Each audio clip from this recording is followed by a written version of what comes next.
नमस्कार दोस्तों, ज्ञान गंगा आईएएस एकेडमी के चैनल में आपका स्वागत है।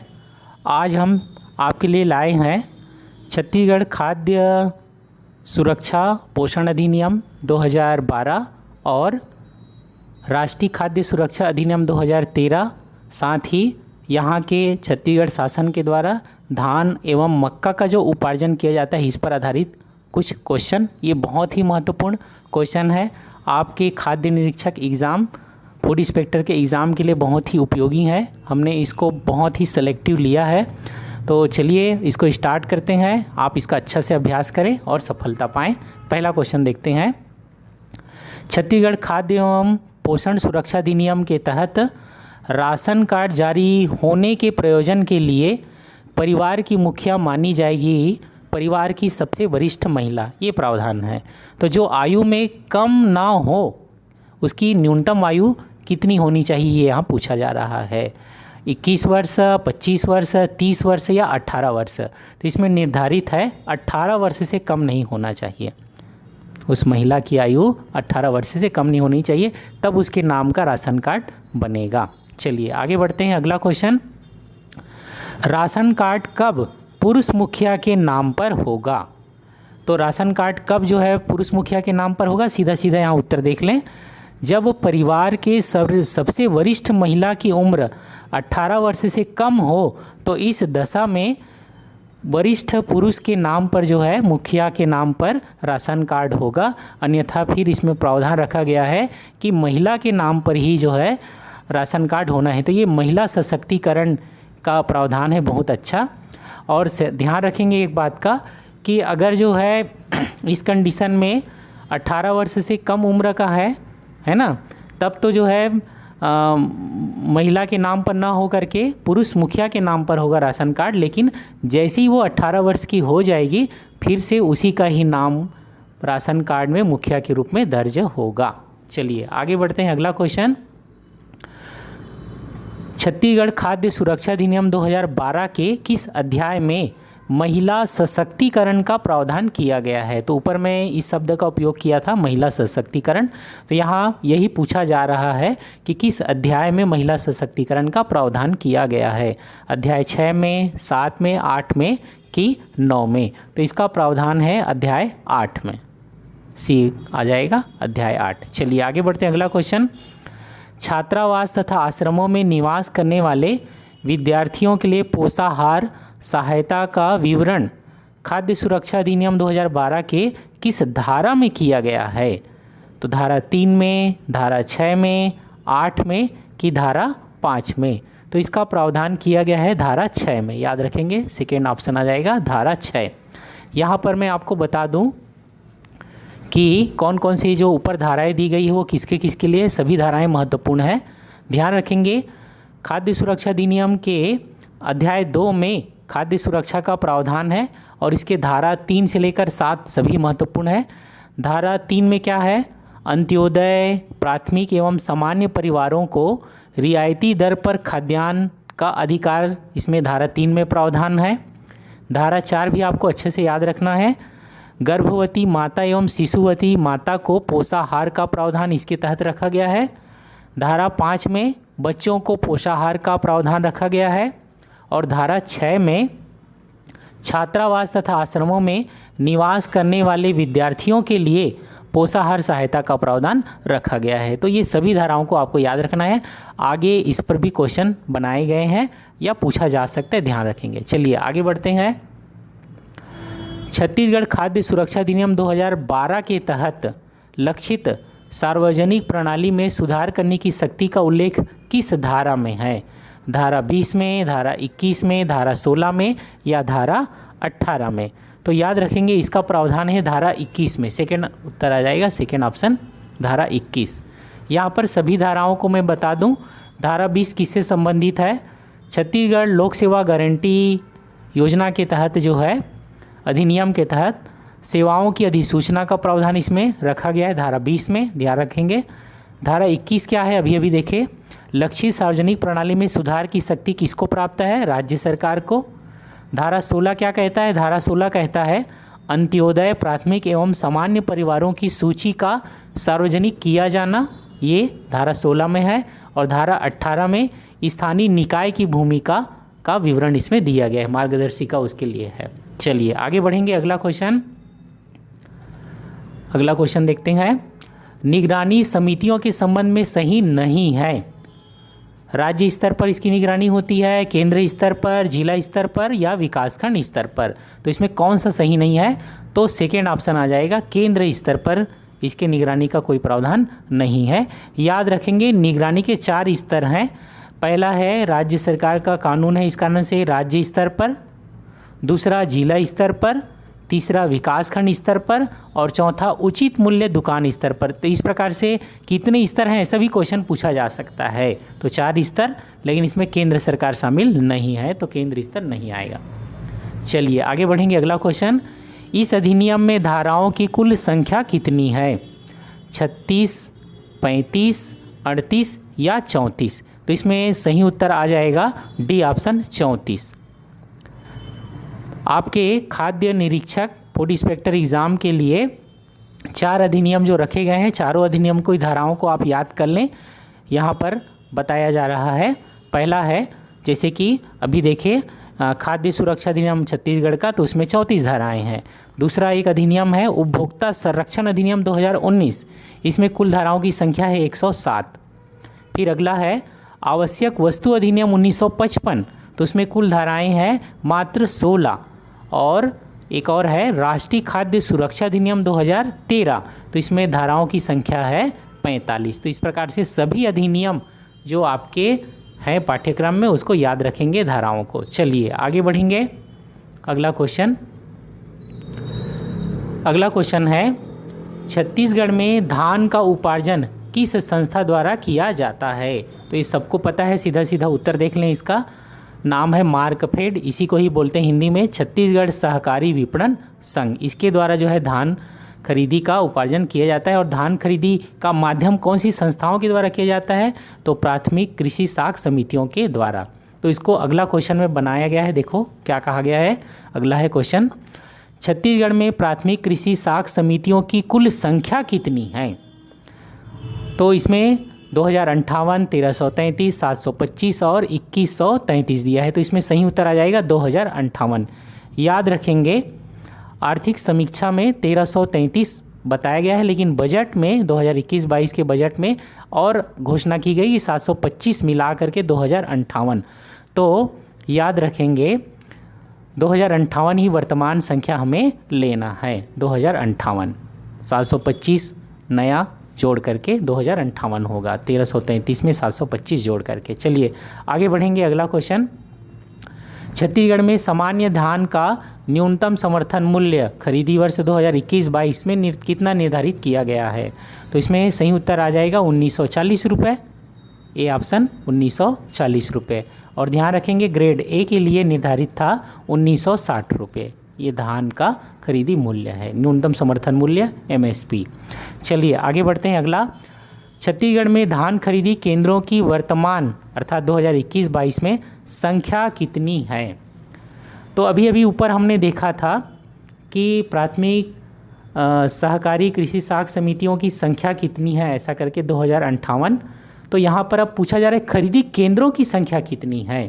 तो इसमें सही उत्तर आ जाएगा 1311। वर्तमान में ये संख्या है 2311 सेकेंड।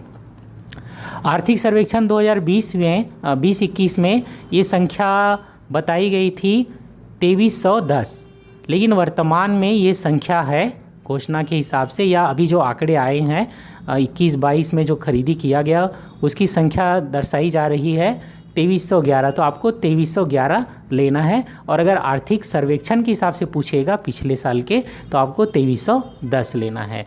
याद रखेंगे कि एक प्राथमिक कृषि साख समिति में अगर किसानों का पंजीकरण ज़्यादा हो जाता है निर्धारित संख्या से तो एक से अधिक खरीदी केंद्र वहाँ पर बनाए जाते हैं। इस कारण से प्राथमिक कृषि साख समितियों की संख्या 2058 है, लेकिन खरीदो केंद्रों की संख्या जो है 2311 है, इस ज़्यादा दिखता है इसलिए। चलिए आगे बढ़ेंगे। अगला क्वेश्चन, केंद्र एवं राज्य सरकार के निर्धारित कोटे के अनुसार प्रति एकड़ कितना धान खरीदा जाता है?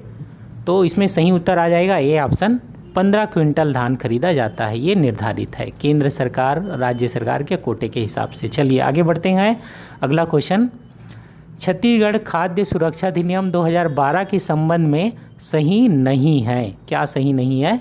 ऑप्शन है इसका विस्तार संपूर्ण छत्तीसगढ़ में है, सेकेंड है इसका संक्षिप्त नाम छत्तीसगढ़ खाद्य एवं पोषण सुरक्षा अधिनियम 2012 है, तीसरा है यह राज्य सरकार द्वारा राजपत्र में अधिसूचना द्वारा नियत तिथि से लागू है, और डी है इनमें से कोई नहीं। तो इनमें से कोई नहीं आ जाएगा क्योंकि इनमें से सभी सही है, इनमें से कोई नहीं ले रहे हैं, मतलब आ जाएगा कोई सही है ना, नहीं ऐसा वाली बात नहीं है, तीनों सही हैं। चलिए आगे बढ़ते हैं।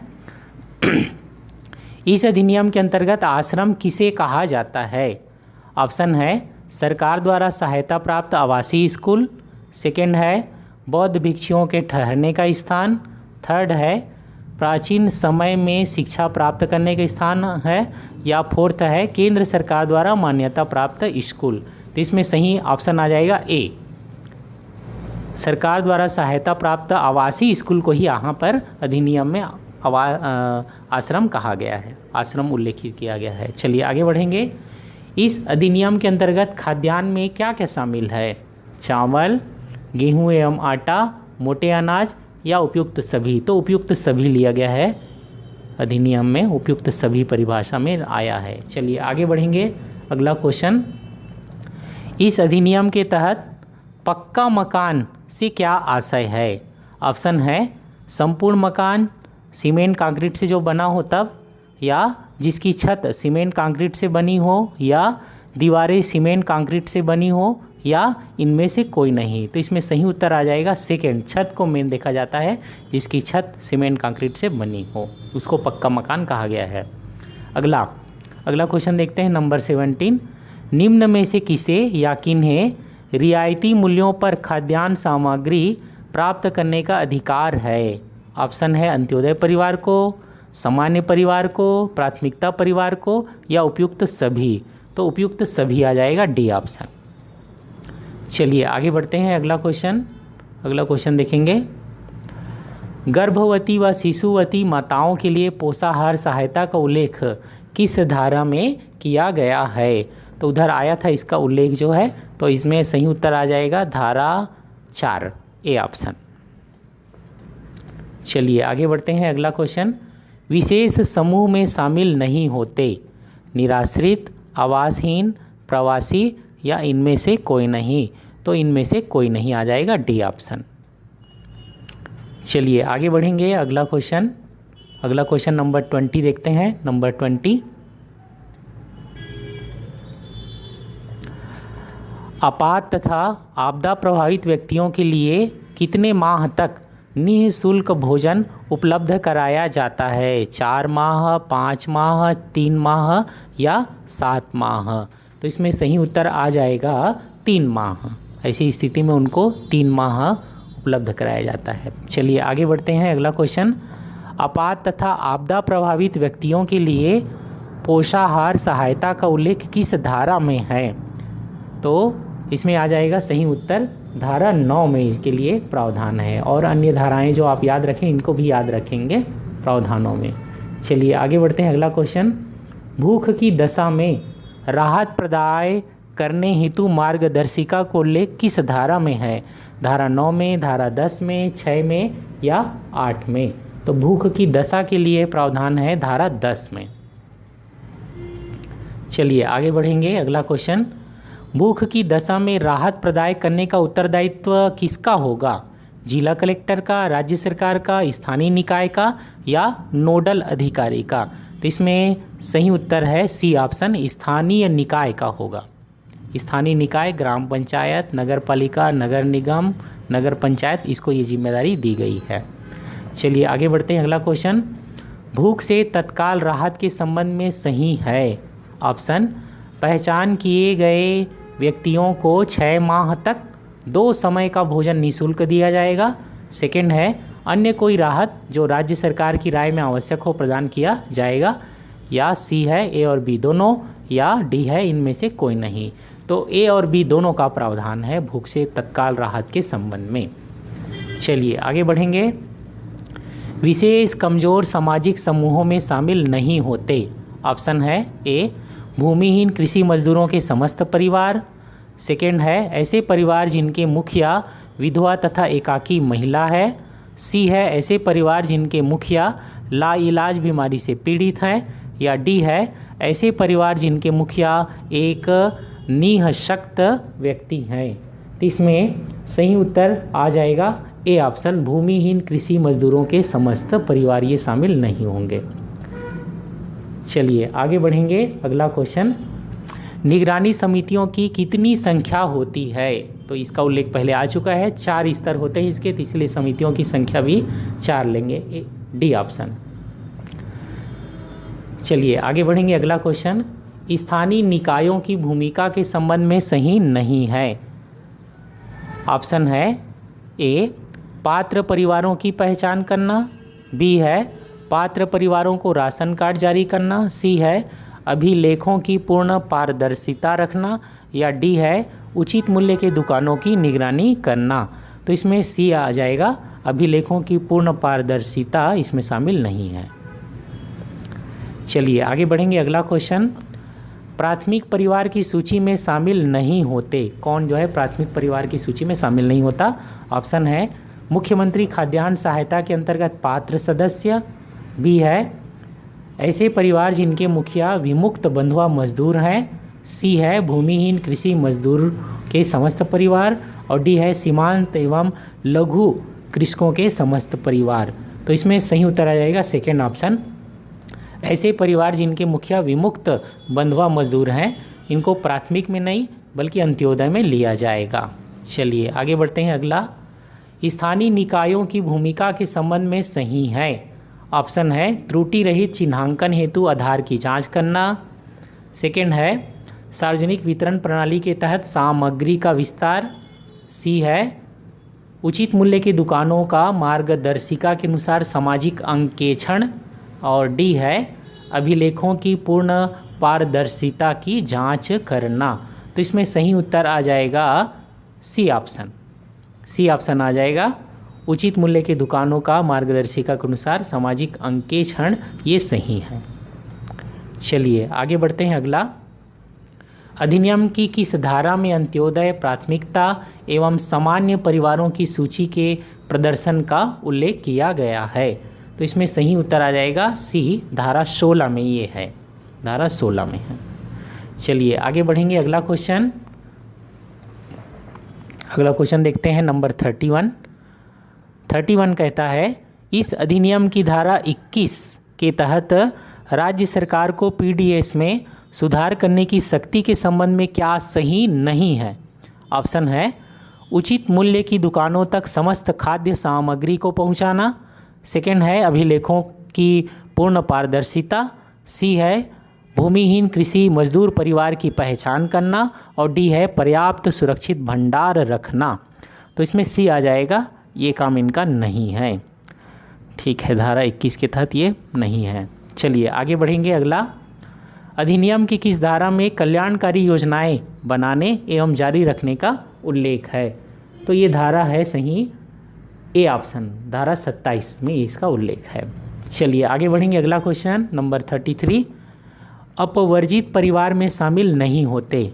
ऑप्शन है ऐसे परिवार जिनमें आयकर दाता हो, सेकेंड अनुसूचित क्षेत्रों में 4 हेक्टेयर से अधिक भूमि धारक परिवार, सी है सीमांत एवं लघु कृषकों के समस्त परिवार, और डी है इनमें से कोई नहीं। तो सी आ जाएगा इसमें, सीमांत एवं लघु कृषकों के समस्त परिवार।